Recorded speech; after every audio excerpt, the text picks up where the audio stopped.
Hello friends, welcome back to our channel trendy ideas. ఈరోజు ఒక special డిష్ని మీకు చూపించబోతున్నాను. ఇంట్లో ఉన్న రైస్తోనే బగారాని ఇంత పర్ఫెక్ట్గా ఎలా ప్రిపేర్ చేయాలో చూపించబోతున్నాను. అలాగే మటన్ ఫ్రైని కూడా చూపించబోతున్నాను. మటన్ని ఫ్రై చేస్తే ముక్క అనేది గట్టి పడకుండా సాఫ్ట్గా ఎలా ఫ్రై చేయాలో చూపించబోతున్నాను. వీడియోలో మీరే చూస్తున్నారు కదా, ఫోర్క్ స్పూన్ ఎంత ఈజీగా వెళ్ళిపోయిందో, మటన్ అనేది ఎంత సాఫ్ట్గా ఫ్రై అయ్యిందో. అయితే ఎలా ప్రిపేర్ చేయాలో చూసేద్దామా? అంతకన్నా ముందు నా ఛానల్ని మీరు మొదటిసారి చూస్తున్నట్లయితే మర్చిపోకుండా సబ్స్క్రైబ్ చేసుకోండి. Let's get in to the video. ముందుగా బగారా ప్రిపరేషన్ కోసం ముందుగా ఒక బౌల్ని తీసుకొని అందులో 3 స్పూన్ల నెయ్యిని వేసుకోవాలి. నెయ్యి వేడెక్కిన తర్వాత బిర్యానీ మసాలాలు వేసుకోవాలి. ఇందులోకి సన్నగా తరిగి పెట్టుకున్న ఉల్లిపాయ ముక్కలను వేసుకోవాలి. కట్ చేసి పెట్టుకున్న పచ్చిమిర్చిని వేసుకోవాలి. ఇందులోకి సన్నగా తరిగి పెట్టుకున్న పుదీనా కొత్తిమీరని వేసుకోవాలి. ఒకసారి కలుపుకోవాలి. ఆనియన్స్ అనేది బ్రౌన్ కలర్ వచ్చేంత వరకు వేపుకోవాలి. ఫ్రెష్గా నూరి పెట్టుకున్న 1 స్పూన్ అల్లం వెల్లుల్లి పేస్ట్ని వేసుకోవాలి. పచ్చివాసన పోయేంత వరకు వేయించుకున్న తర్వాత ఇందులోకి 3 గ్లాసుల నీళ్ళను పోసుకోవాలి. నేను 2 గ్లాసుల బియ్యాన్ని తీసుకొని గంట ముందు నానబెట్టుకున్నాను. 2 గ్లాసుల బియ్యానికి 3 గ్లాసుల నీళ్ళు కరెక్ట్గా సరిపోతుంది. ఇందులోకి రుచికి సరిపడా ఉప్పును వేసుకోవాలి. ఇందులోకి మెయిన్ ఇంగ్రీడియంట్ వచ్చేసి ధనియాల పొడి. 2 గ్లాసుల బియ్యానికి 2 స్పూన్ల ధనియాల పొడి కరెక్ట్గా సరిపోతుంది.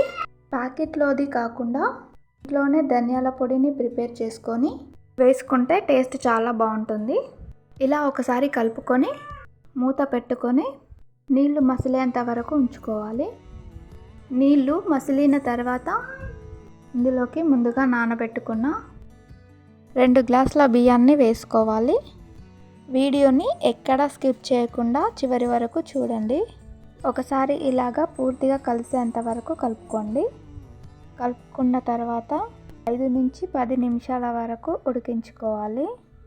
ఇలా ఉడికిన తర్వాత ఒకసారి ఈ విధంగా కలుపుకొని ఇందులోకి సన్నగా తరిగి పెట్టుకున్న పుదీనా కొత్తిమీరని వేసుకోవాలి. మూత పెట్టుకొని 10 నిమిషాల వరకు లో ఫ్లేమ్ మీద ఉడికించుకోవాలి. 10 నిమిషాల తర్వాత మూత తీసి చూస్తే రైస్ అనేది ఈ విధముగా ఉడికి ఉంటుంది. ఇందులోకి కలర్ఫుల్గా కనిపించేందుకు ఎల్లో ఫుడ్ కలర్ని వేస్తున్నాను. దీనిని ఇష్టపడని వాళ్ళు స్కిప్ చేయొచ్చు. బగారా రెడీ అయిపోయింది. ఇప్పుడు మటన్ ఫ్రైని ఎలా ప్రిపేర్ చేయాలో తెలుసుకుందాం.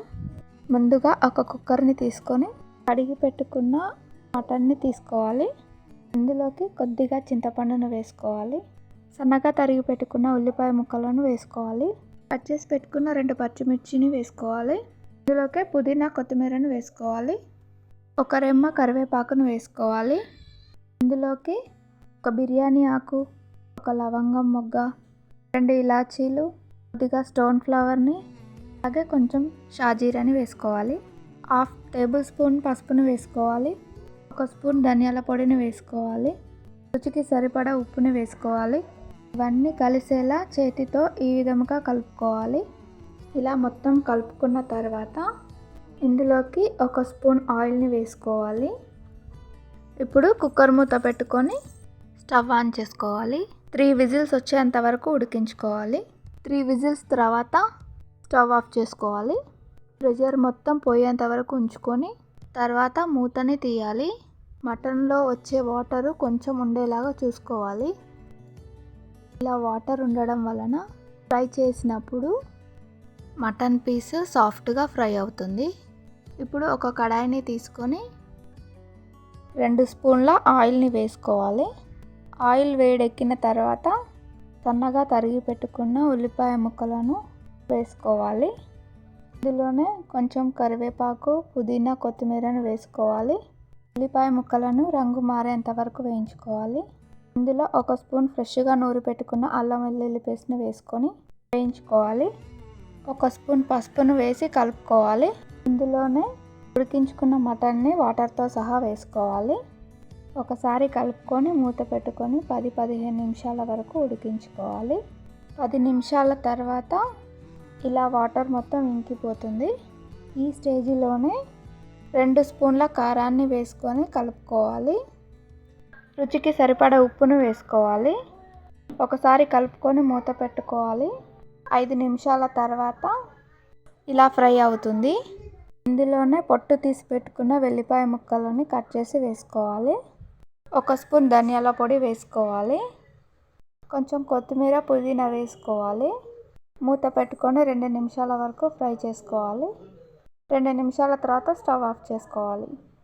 చూసారు కదా, ఎలాంటి హడావుడి లేకుండా సింపుల్గా ఎలా ప్రిపేర్ చేయాలో. Thank you for watching.